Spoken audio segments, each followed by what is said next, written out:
Nous écoute depuis tout à l'heure. Il s'est fait une spécialité de traquer, de recenser les dérives des riches fraudeurs, parmi eux les hommes politiques. Bonsoir Philippe Pasco. Bonsoir. Essayiste, ancien élu, ex-adjoint à la mairie d'Evry auprès de Manuel Valls, auteur de Pilleurs de vie aux éditions Max Milo. Vous avez également écrit Délit d'élu, 400 politiques aux prises avec la justice. Ouais, et Pilleurs d'État aussi. Oui, mais entre autres, est-ce qu'il faut se méfier de la classe politique et considérer qu'il y a des fraudeurs présumés Je vous écoute depuis partout. tout à l'heure, et quand j'entends le petit Bruno qui nous dit que les membres du gouvernement n'ont pas fait exprès de frauder... Non, j'en sais rien. C'est pas moi qui le dis. Bruno, tu peux pas dire ça. C'est pas moi qui le dis. Faut C'est arrêter. l'administration fiscale. Oui, mais attends. Mais je dis, entre menteurs, ils s'entendent. Mais osez exprès, dire... Attends, laisse-moi parler, oui. d'accord? Merci, t'es gentil.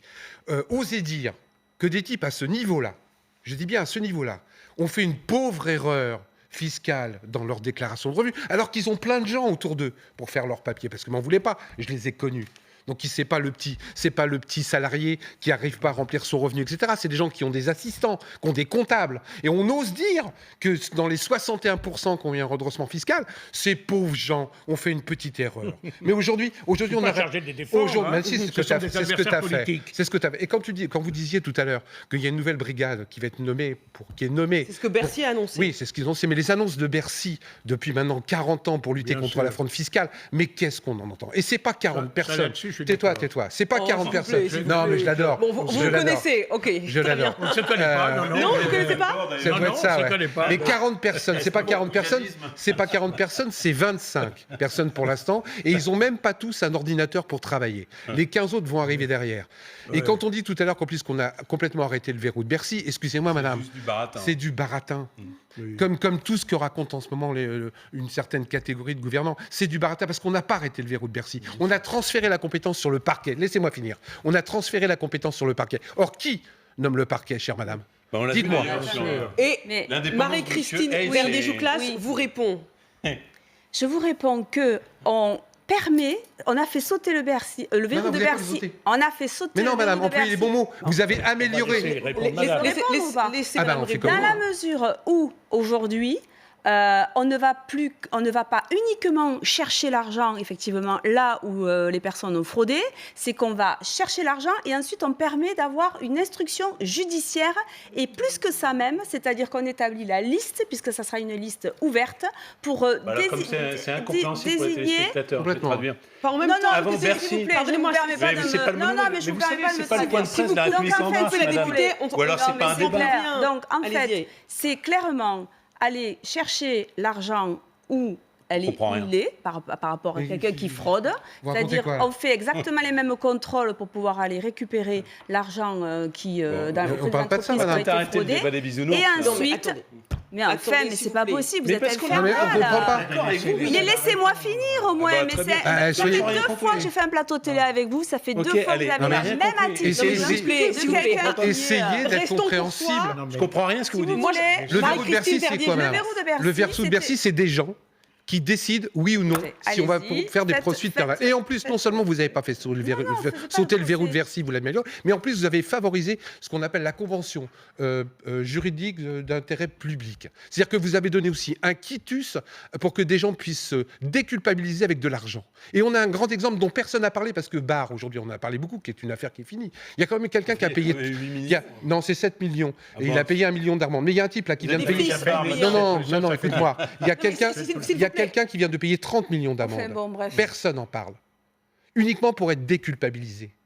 Et qui est-ce? L'affaire Carvignac. Personne n'en parle. On parle de l'affaire Barre. 30 millions d'amendes. Convention collective d'intérêt public. Pour ceux qui nous rejoignent, ce qu'on a envie de savoir, c'est en quoi cette brigade, qui est censée avoir plus de moyens et plus de pouvoir, va permettre de lutter plus efficacement contre les riches fraudeurs. Mais déjà, elle a 2 actions. La première action, c'est d'accompagner effectivement ceux qui sont dans leurs droits et qui aujourd'hui, alors je vous rejoins, à un certain niveau, on ne peut pas dire qu'on se trompe sans faire exprès.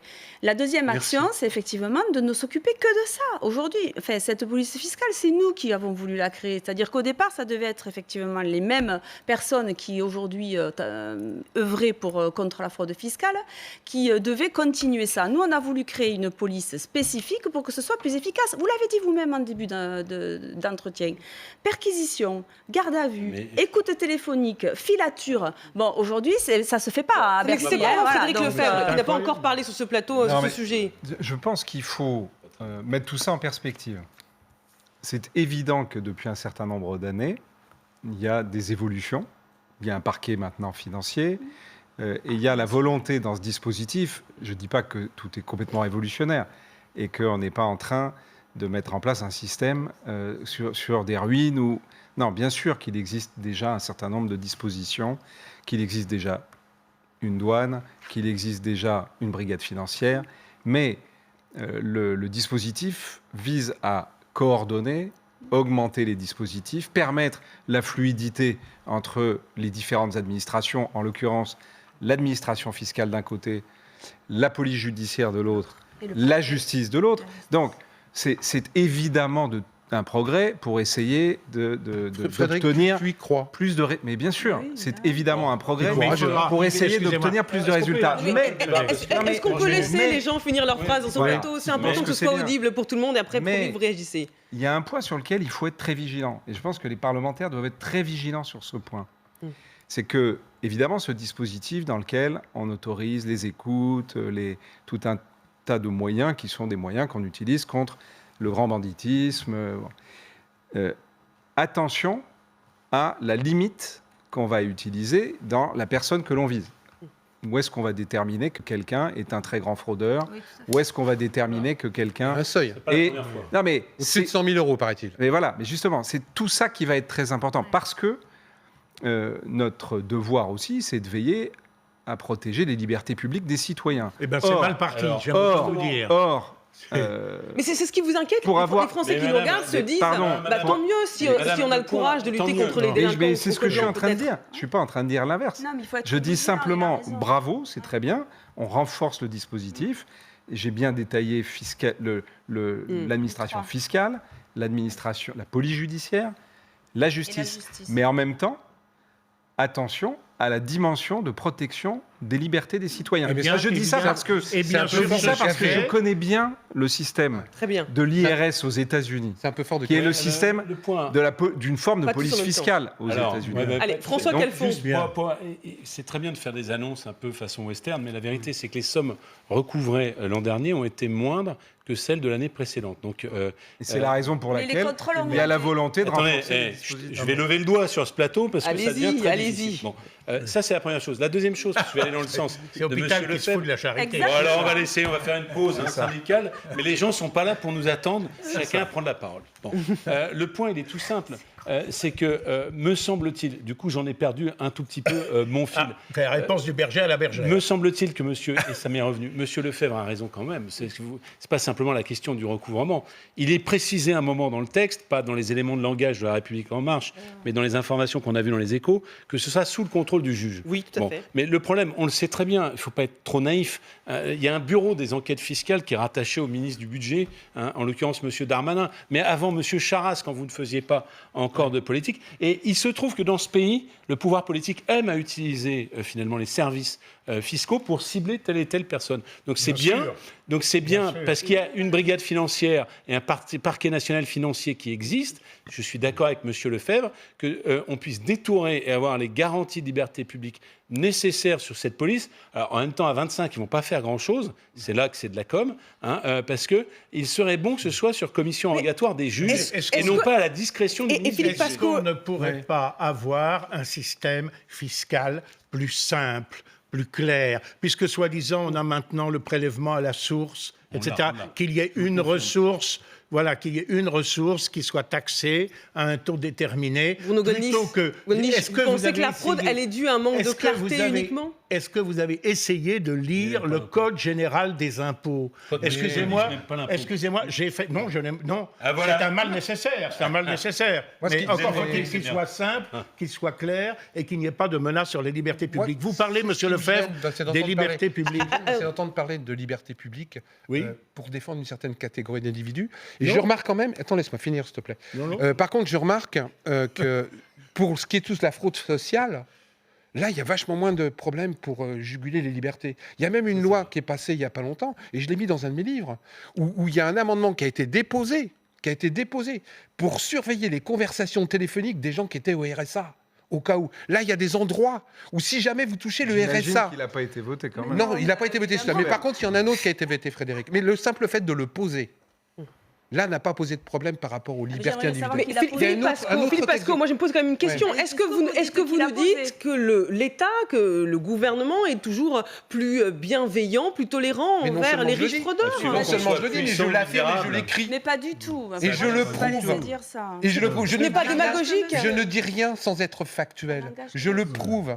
Je prouve aujourd'hui que certains procès pour des fraudes fiscales, etc., durent beaucoup plus longtemps quand vous avez beaucoup d'argent. Je prouve aujourd'hui que quand vous avez de l'argent, vous pouvez acheter votre innocence. Bah, tout le monde le sait. Ce que je disais tout à l'heure, la convention juridique d'intérêt public, que le gouvernement, en même temps que l'aménagement du verrou de Bercy a mis en place, vous permet, si vous avez fait une grosse fraude fiscale, de payer une amende, de créditer de l'argent sur votre compte en banque, de payer une amende et de ne surtout plus avoir de poursuite pénale. C'est une justice à deux vitesses. C'est une justice à deux vitesses qui est en train de se faire. Tu as du pognon, tu seras excusé. J'ai une autre question pour vous, Philippe Pascaud. Mais est-ce que ça pose vraiment problème aux Français? Quand on regarde la liste des élus qui ont été condamnés et réélus, Patrick Balkany à Levallois-Perret, Jean-Paul Aldu à Perpignan, François Bernardini à Istres. Est-ce que ça tourne aux électeurs? Juste un mot. Un député, ça gagne 6 000 euros par mois. C'est peut-être trop, même moins. Bon, ça gagne 6 000 euros, c'est peut-être trop. Mais comparez ça quand même au salaire de hauts fonctionnaires politisés qui sont nommés à la tête de sociétés du CAC 40, qu'ils n'ont pas créé. C'est 100 fois, 200 fois ce montant. Et c'est peut-être aussi à ça qu'il faudrait peut-être s'intéresser. C'est pas une raison comme monsieur... Non, mais bien sûr. Bien sûr, je ne prétends pas. Bon, je veux dire, on s'excite sur les hommes politiques, dont 95% sont honnêtes. Oui, mais attendez, ce n'est pas moi qui le dis. Je voudrais vous faire écouter ce que disait Charles Courson, député centriste, qui a été le président de la commission Cahuzac, et lui, il considère que quand on est un élu, en tout cas quand on se présente comme un champion de la lutte contre la fraude fiscale, eh bien on doit être sanctionné plus sévèrement. Écoutez-le. C'est évident, oui. Lorsque ce sont des détenteurs de l'autorité publique, pire, des gens qui étaient chargés de la lutte contre la fraude fiscale, quand ils sont pris la main dans le sac, ça mérite pour moi une sanction beaucoup plus forte. Le principal crime pour moi de Jérôme Cahuzac, c'est pas simplement d'avoir dissimulé un compte en Suisse, mais c'est de s'être présenté comme un héros de la lutte contre la fraude fiscale. Et quand vous découvrez que ceux qui sont les plus ardents sur la lutte contre la fraude fiscale eux-mêmes sont des fraudeurs, vous reconnaîtrez que pour l'opinion publique, c'est désastreux. François Calfon. Oui, moi je veux dire que c'est évidemment Cahuzac, c'est tout à fait scandaleux, je vais le redire ici, il n'y a aucun problème. Enfin, quand on parle, allez, entre les chiffres, 30 à 70 milliards de fraude fiscale, c'est à la fois Monsieur Tout-le-Monde et c'est certainement pas, si vous voulez, c'est peut-être 1 millième ou 100 millième les élus. Donc la présentation que vous faites tout à l'heure, vous faites bien, il faut être beaucoup plus rigoureux avec les élus. Mais comme ça a été dit, quand vous êtes dirigeant d'une société au hasard publique, à contrôle public, comme Monsieur Ghosn par exemple, je ne le jette pas en pâture parce que ça renvoie à d'autres choses. Mais enfin, on ne parle pas du tout des mêmes sommes. Donc il ne faudrait pas laisser l'idée que la fraude fiscale est le fait simplement des responsables publics. Ceux qui le font doivent être lourdement sanctionnés. Ils jettent le propre sur l'ensemble des responsables publics. Mais enfin, la fraude fiscale, malheureusement... Et ce sera le mot de la fin. C'est plutôt une circonstance atténuante. Et encore une fois, j'en ai des C'est de la connerie, ça. Non, je t'assure que non. Procès Tibéri, 21 ans pour être condamné. Balkany, toujours pas condamné. Et je peux t'en citer 100 000. Et ce sera le mot de la fin sur ce sujet. Rendez-vous en septembre pour le procès. Mais oui, voilà, c'est ça. Mais au bout de combien de temps? Très bonne remarque, Frédéric Lefebvre. Merci à tous d'avoir participé à ce débat. On en vient à cette interview exclusive de Nicolas Sarkozy pour Elle.